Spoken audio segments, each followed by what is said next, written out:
بسم اللہ الرحمن الرحیم حامدا و مصلیٰ اما بعد۔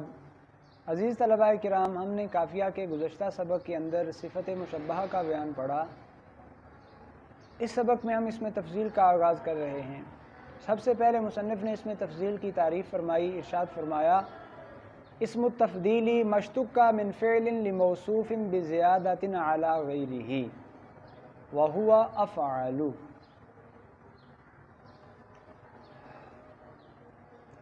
اسم تفضیل وہ اسم ہے جو فعل سے مشتق ہو ایسے موصوف کے لیے جس میں وہ معنی دوسرے کی نسبت زیادہ پایا جائے۔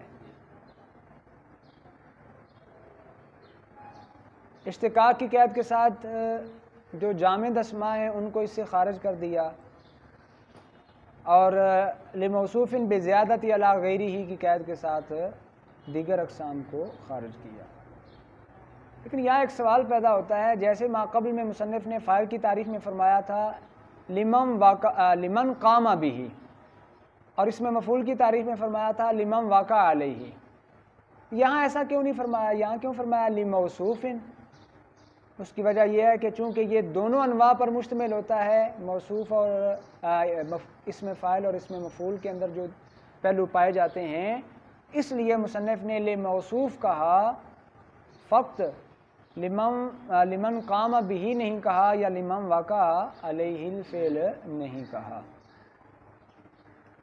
وہو افعل، اشارہ کیا کہ اس کا صیغہ کون سا ہے؟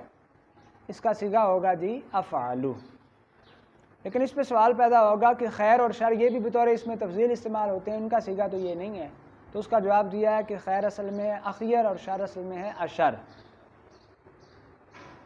وشرطه ان يبنى من ثلاثي مجرد ليمكن منه وليس بلون ولا عيب لأن منهما أفعل لغيره مثل زيد أفضل الناس۔ اس میں تفضیل کے استعمال کی اور بنانے کی شرط یہ ہے کہ اسے ثلاثی مجرد سے بنایا جائے گا تاکہ اس سے افعل کا صیغہ بنانا ممکن ہو، اور ثلاثی مجرد بھی ایسا جس میں رنگ اور عیب کا معنی نہ پایا جائے، کیونکہ جس ثلاثی مجرد میں رنگ اور عیب کا معنی پایا جاتا ہے اس میں افعل جو ہوتا ہے وہ غیر کے لیے بھی ہو، یعنی اس میں تفضیل کے علاوہ اور کے لیے بھی استعمال ہوتا ہے، وہاں اس میں تفضیل کے لیے نہیں آتا، تو اس لیے رنگ اور عیب کا معنی جہاں پایا جاتا ہے اس میں تفضیل نہیں بنائیں گے۔ مثال دی زید افضل الناس، زید لوگوں سے افضل ہے۔ فَإِن قُصِدَ غَيْرُهُ تُوَصِّلَ إِلَيْهِ بِأَشَدَّ مِثْلُ هُوَ أَشَدُّ مِنْهُ اسْتِخْرَاجًا وَبَيَاضًا وَعَمًا۔ اگر غیر ثلاثی مجرد اور ثلاثی مجرد جس میں رنگ اور عیب کا معنی پایا جاتا ہے اس سے اس میں تفضیل بنانا مقصود ہو تو کیا کریں گے؟ فرمایا اس میں اشدہ کی ہم خدمات لیں گے، اشدہ کو بطور وسیلہ لے کے آئیں گے، اور اس کے بعد اس فعل کے مصدر کو ذکر کر دیں گے جس سے زیادتی کا معنی لینا مقصود ہو، جیسے اشد منہ استخراجاً، اشد منہ بیاضاً، اشد منہ عمن۔ وقیاسہ للفاعل وقد جاء للمفعول نحو اعذر والوم واشغل واشہر۔ اس عبارت سے غرض مصنف یہ بیان کرنا ہے کہ اس میں تفضیل کا استعمال قاعدے کے مطابق تو فاعل کے لیے ہوتا ہے، لیکن یہ مفعول کے لیے بھی سماعی طور پر آ جاتا ہے، جیسے اعذر سب سے زیادہ معذور، الوم سب سے زیادہ ملامت کیا ہوا، اشغل سب سے زیادہ مشغول، اشہر سب سے زیادہ مشہور۔ وَيُسْتَعْمَلُ عَلَىٰ أَحَدِ ثَلَاثَةِ أَوْجُهٍ مُضَافًا أَوْ بِمِنْ أَوْ مُعَرَّفًا بِاللَّامِ۔ اسی بات سے غرض مصنف یہ بیان کرنا ہے کہ اس میں تفضیل کا استعمال کس طریقے سے ہوگا، تو تین طریقوں میں سے کسی ایک طریقے سے آئے تو اس میں تفضیل عمل کرے گا، اور وہ کیا ہیں جی؟ یہ مضاف ہو، یا من کے ساتھ آئے، یا معرف باللام ہو۔ اگر ان تینوں میں سے کسی ایک طریقے کے ساتھ نہیں آتا تو پھر درست استعمال نہیں ہوگا۔ یا اگر کسی جگہ دو چیزیں جمع ہو جاتی ہیں تو وہ بھی جائز نہیں کہ الف لام بھی آئے من بھی آئے. فلا یجوز زید الافضل من عمر ولا زید افضل الا ان یعلم فاذا اضیف فله معنیان. اچھا اس سے آگے پھر اور تفصیل بیان کر رہے ہیں، فی الحال ہم اتنی تفصیل پڑھتے ہیں. فلا یجوز زید الافضل من عمر، اس سے یہ بتایا کہ ما قبل میں جن تین چیزوں کا بیان کیا ہے ان تین چیزوں میں سے اگر دو اکٹھی آ جائیں تو پھر بھی جائز نہیں. جیسے اس مثال میں الف لام بھی آ گیا من بھی آ گیا تو یہ درست نہیں ہوگا. ولا زید افضل الا ان یعلم، اور اس کا من کے بغیر استعمال یہ بھی جائز نہیں. صرف اتنا کہنا زید افضل، اضافت کے بغیر استعمال یہ بھی درست نہیں، اضافت کے بغیر یا من کے بغیر یا الف لام کے بغیر. الا ان یعلم سے اسی چیز کا استثناء کیا، یہ مستثنیٰ مفرغ ہے. مطلب یہ ہے کہ جہاں مفضل علیہ معلوم ہو وہاں ان تینوں چیزوں میں سے کسی ایک کے بغیر بھی اس میں تفضیل کو استعمال کیا جا سکتا ہے. جیسے ہم کہتے ہیں اللہ اکبر، اب اس میں تفضیل کا استعمال ہے لیکن نہ تو یہ مضاف ہے، نہ من کے ساتھ ہے، نہ الف لام کے ساتھ ہے. کیوں؟ کیونکہ یہاں مفضل علیہ معلوم ہے کہ ہر بڑائی والے سے اللہ تعالیٰ بڑائی والا ہے. اسی طرح اگر کوئی کہے زید کریم و عمر اکرم تو یہاں بھی اکرم کا استعمال جو ہے اس میں تفضیل کا استعمال یہ درست ہوگا کیونکہ ما قبل میں زید کریم کی اس پر دلالت موجود ہے جب دونوں کو اکٹھا ذکر کیا جا رہا ہے. فَإِذَا أُضِيفَ فَلَهُ مَعْنَيَانِ أَحَدُهُمَا وَهُوَ الْأَكْثَرُ أَن تُقْصَدَ بِهِ الزِّيَادَةُ عَلَى مَنْ أُضِيفَ إِلَيْهِ. اس عبارت سے غرض مصنف اس میں تفضیل کا بے اعتبار اضافت جو استعمال ہوتا ہے اس کی تقسیم کو بیان کرنا ہے کہ جب اس میں تفضیل اضافت کے ساتھ استعمال ہو تو اس وقت اس کے دو معنی ہوتے ہیں. ایک معنی جو زیادہ استعمال ہوتا ہے، زیادہ تراکین میں لیا جاتا ہے، وہ یہ ہے کہ اس میں تفضیل کے ساتھ اس ذات پر زیادتی مقصود ہو جس ذات کی طرف اس میں تفضیل کی اضافت کی گئی ہے. ایک معنی یہ ہے. جب اس میں تفضیل کا یہ معنی لیا جائے کہ جس کی طرف اس کی اضافت کی گئی ہے اس سے زیادتی مقصود ہے، جیسے ہم کہیں زید افضل الناس کہ الناس پر زید کی زیادتی مقصود ہے، تو پھر اس کے لیے شرط ہوگی فَيَشْتَرِطُ أَن يَكُونَ مِنْهُمْ، جن پر زیادتی مقصود ہے اس کا انہی میں سے ایک فرد ہونا ضروری ہوتا ہے. جیسے کوئی کہے زید افضل الناس، زید لوگوں میں سے افضل ہے. اب زید لوگوں میں سے ہی ایک فرد ہے تو من کے ساتھ یہ اضافت کے ساتھ اس کا استعمال درست ہے، اور یہاں یہ مضاف الیہ یعنی الناس پر زید کو فضیلت دے رہا ہے، یہ معنی حاصل ہو رہا ہے. فلا یجوز یوسف احسن اخوته لخروجه عنهم باضافته الیہم. اگر ہم نے یہ زیادتی والا معنی ہی لینا ہو تو پھر اس کے مطابق یہ مثال درست نہیں ہوگی. یوسف احسن اخوته، کیوں یہ درست نہیں ہوگی؟ کیونکہ جب یوسف کے بعد احسن کی اضافت اخوہ کی طرف کی گئی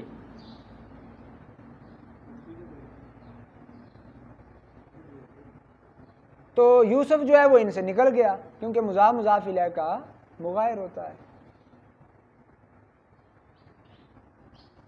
تو یہ مثال درست نہیں ہوگی. والثانی ان تقصد زیادۃ مطلقۃ ویضاف للتوضیح فیجوز یوسف احسن اخوته. اچھا جی، جب یہ اضافت کے ساتھ استعمال ہو تو پہلا معنی تو ہمارے سامنے آ گیا، دوسرا معنی یہاں سے بیان کر رہے ہیں اور وہ یہ ہے کہ یہاں دوسروں پر زیادتی مقصود نہ ہو، مطلق زیادتی مقصود ہو. یعنی جس کی طرف اس کی اضافت ہو رہی ہے اس پر زیادتی مقصود نہیں مانوی زیادتی بلکہ مطلق زیادتی مقصود ہے، تو یہ اس کا دوسرا معنی ہوگا۔ اور ایسی صورت میں اس میں تفضیل کے اندر جو اضافت ہوگی للتوضیح یہ وضاحت کے لیے ہوگی، جیسے کوئی کہے یوسف احسن اخواتہ، یہ مثال جائز ہوگی۔ کیوں جائز ہوگی؟ کیونکہ یہاں احسن کے ذریعے بھائیوں پر زیادتی معنوی مقصود نہیں ہے، بلکہ یہاں کیا مقصود ہے؟ مطلق زیادتی مقصود ہے، اور یہ احسن اخواتہ ہی محض توضیح کے لیے ہے، تو یہ جائز ہے۔ وَيَجُوزُ فِي الْأَوَّلِ الْإِفْرَادُ وَالْمُطَابَقَةُ لِمَنْ هُوَ لَهُ۔ اب یہ جو پہلا معنی ہے اس پہلے معنی کے اندر دو صورتیں جائز ہیں، اور وہ صورتیں کیا ہیں کہ ہم اس میں صیغہ صفت جو ہے اس کو مفرد بھی لا سکتے ہیں، چاہے ما بعد معمول جو ہے وہ واحد و تثنیہ ہو یا جمع ہو، اور اس میں دوسری صورت یہ جائز ہے کہ مطابقۃ لمن ہوا لہو،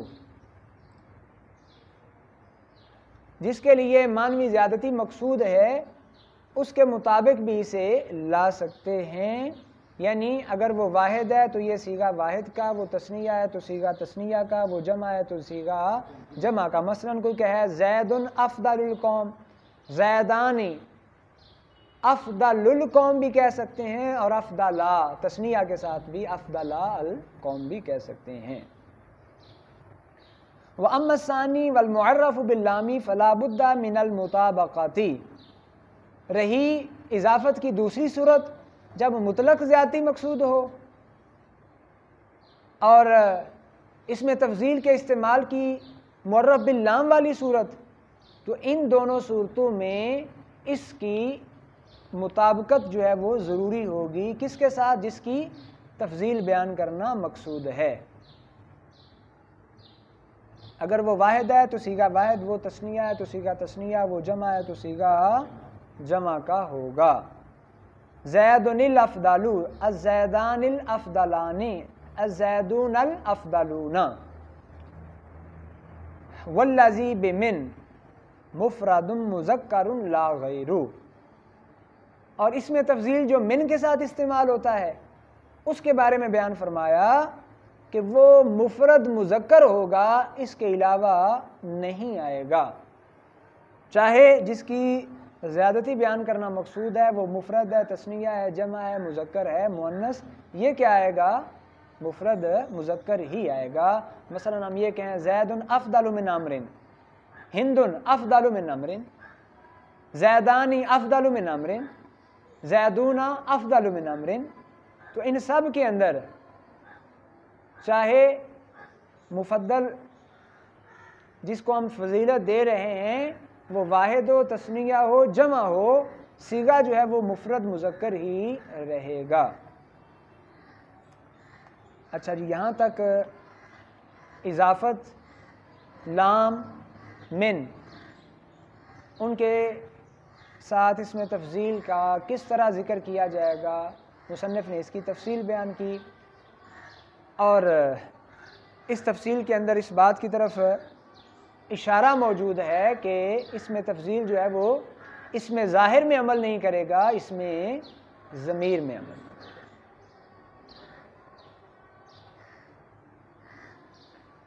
وَلَا يَعْمَلُ فِي مُظْهَرٍ إِلَّا إِذَا كَانَ صِفَةً لِشَيْءٍ وَهُوَ فِي الْمَعْنَى لِمُسَبَّبٍ مُفَضِّلٍ بِاعْتِبَارِ الْأَوَّلِ یا مُفَضَّلٍ بِاعْتِبَارِ الْأَوَّلِ عَلَى نَفْسِهِ بِاعْتِبَارِ غَيْرِهِ مَنْفِيًّا مثل ما رأيت رجلا أحسن في عينه الكحل منه في عين زيد لأنه بمعنى حسن، مع أنهم لو رفعوا لفصلوا بينه وبين معموله بأجنبي وهو الكحل۔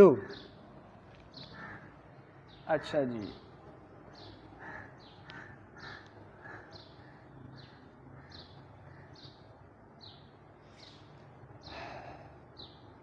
اس میں تفضیل جو ہے وہ اس میں ظاہر میں عمل نہیں کرے گا، اس میں تفضیل اس میں ظاہر میں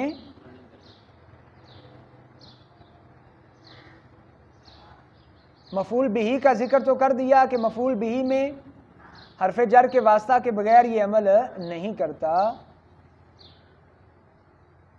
چاہے وہ اسم ظاہر ہو یا اسم ضمیر۔ اسی طرح فاعل اسم ظاہر کے اندر بھی یہ عمل نہیں کرتا، لیکن ایک صورت کا استثناء ہے کہ جہاں اسم تفضیل اسم ظاہر میں بھی عمل کرتا ہے، اور وہ صورت کیا ہے؟ وہ صورت یہ ہے کہ اسم تفضیل کسی کلام کے اندر ایک ایسی چیز کی صفت بن رہا ہے کہ لفظی اعتبار سے تو وہ اس چیز کی صفت ہے، لیکن معنوی اعتبار سے یہ اس کی صفت نہیں بلکہ مسبب کی صفت ہے۔ لفظی اعتبار سے ایک چیز کی صفت ہے اور معنوی اعتبار سے دوسری چیز کی یعنی مسبب کی صفت ہے، اور وہ مسبب جو ہے موصوف اول کے اعتبار سے مفضل ہے، یعنی ایک اعتبار سے وہ مفضل ہے اور ایک اعتبار سے وہ مفضل علیہ ہے، اور پھر اس میں یہ بھی ہے کہ اس میں تفضیل کی نفی بھی کی گئی ہو۔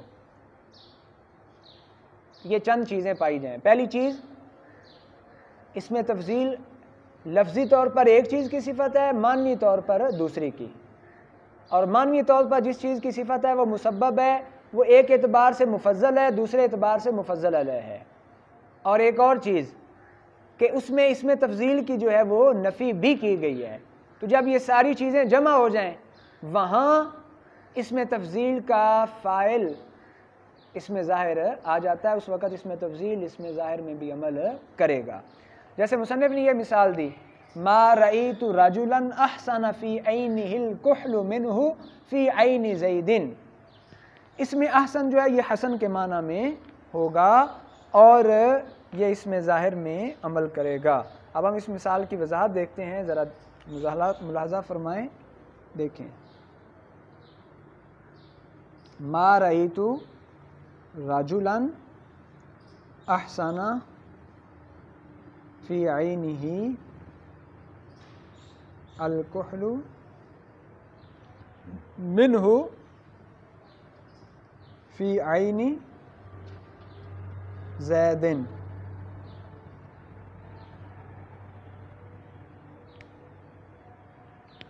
اب اس میں سب سے پہلے تو یہ دیکھیں اس میں تفضیل کیا ہے؟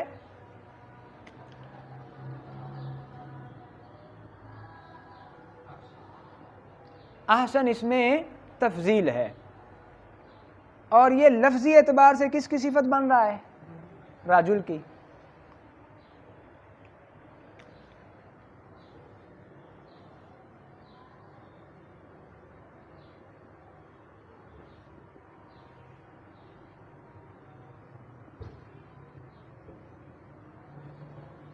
یہ لفظی اعتبار سے راجل کی صفت بن رہا ہے۔ اچھا جی، یہی وجہ ہے کہ جو راجل کا اعراب ہے وہی اس کا اعراب ہے، لیکن معنوی اعتبار سے احسن جو ہے یہ راجل کی صفت نہیں بلکہ الکحل کی ہے۔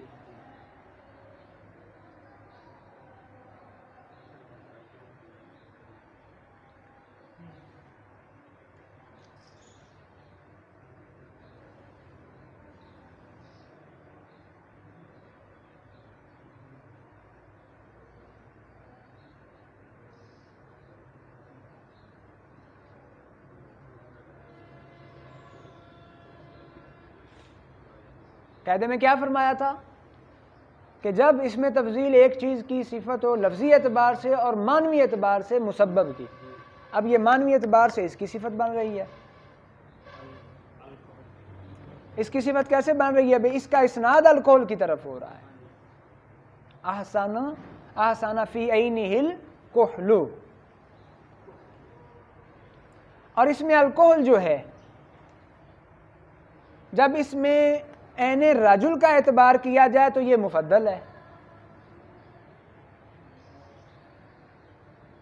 فی عینہ میں ضمیر کا مرجع یہی رجل، اگر عین رجل کا اعتبار کیا جائے تو الکحل کیا ہے؟ مفضل۔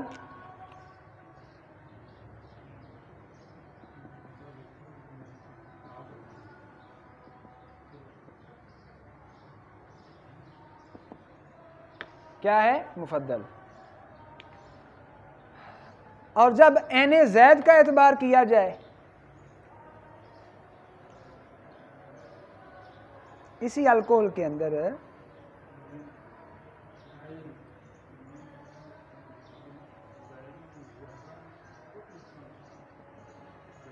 یہی مفضل علیہ ہے. اور پھر احسن کی ماں کے ساتھ نفی بھی کی گئی ہے. تو ساری چیزیں موجود ہیں. اب یہاں الکوہل کو احسن کا معمول بنانا، یعنی اس میں ظاہر جو ہے اس کے اندر احسن عمل کر رہا ہے، یہ کیا ہوگا؟ درست ہوگا. بات کی سمجھ آ گئی؟ واضح ہو گئی؟ اچھا جی. اور یہاں احسن جو ہے یہ حسن کے معنی میں ہوگا، یعنی صفت مشبہ کے معنی میں ہوگا.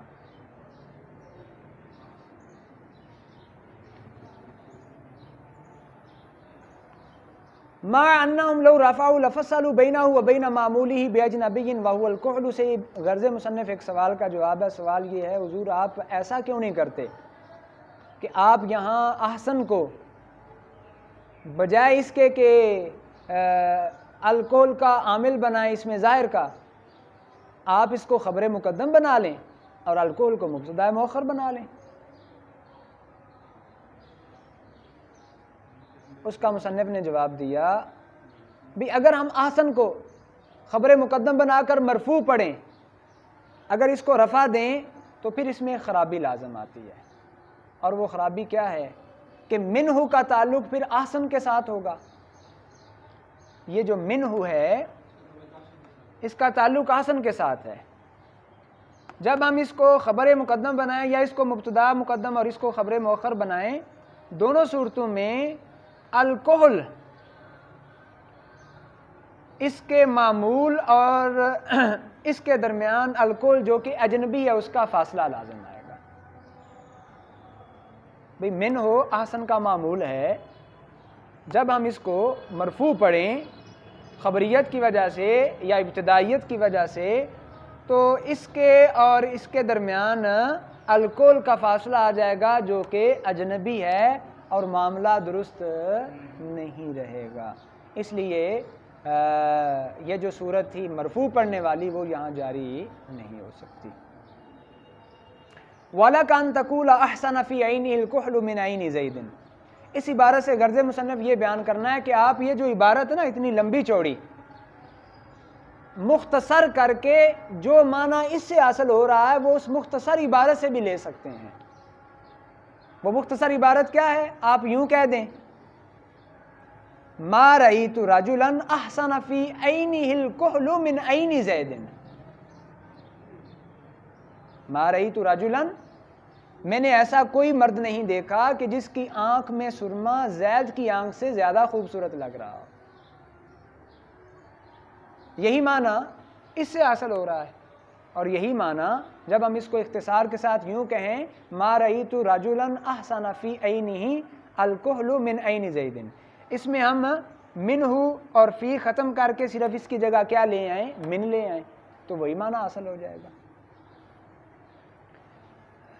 فَإِن قَدَّمْتَ ذِكْرَ الْعَيْنِ قُلْتَ مَا رَأَيْتُ كَعَيْنِ زَيْدٍ أَحْسَنَ فِيهَا الْكُحْلُ مثل ولا أرى في قطعة مررت على وادي السباع ولا أرى كوادي السباع حين يظلم واديا أقل به ركبنا توه تأية وأخوف إلا ما وقى الله ساريا.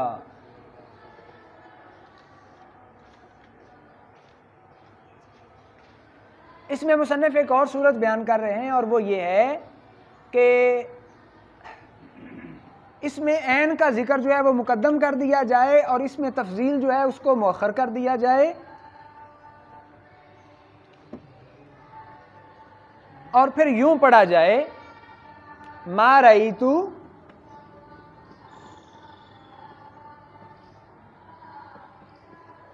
کعین الرجل کعین زید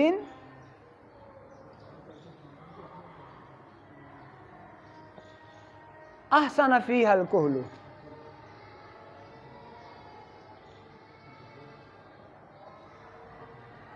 اب اس میں عین کو مقدم کر دیا گیا، اس میں تفضیل مؤخر ہے،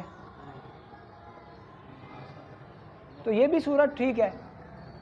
اور یہ صورت ایسے ہی ہے جیسے اس قطع کے اندر لا ارا کا معاملہ ہے۔ پورے قطعے میں آپ دیکھیں، اس قطعے کے اندر شاعر نے کیا کیا ہے، قواد السباعی،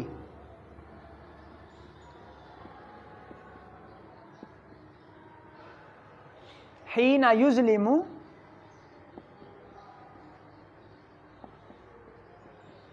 وادیا اقل، آگے سارا مصرع، تو اس میں شاعر نے قوادی سبا اس کو مقدم کر دیا اقل اس میں تفضیل پر۔ تو اس طرح بھی استعمال کرنا یہ درست ہے جس طرح شاعر نے استعمال کیا ہے، اور معنی ہم وہی حاصل کر سکتے ہیں اس سے بھی شارٹ کٹ اور مختصر عبارت کے اندر۔ الحمدللہ یہاں تک ہماری اس میں تفضیل کے حوالے سے بحث مکمل ہوئی، اور اس میں تفضیل کے بحث کے ساتھ ہی اسم جو کلمہ کی پہلی قسم ہے اس کی بحث بھی مکمل ہوئی۔ انشاءاللہ العزیز ہمارا اگلا سبق جو ہے وہ کلمہ کی دوسری قسم فعل کے بارے میں ہوگا۔ اللہ رب العزت کی بارگاہ میں دعا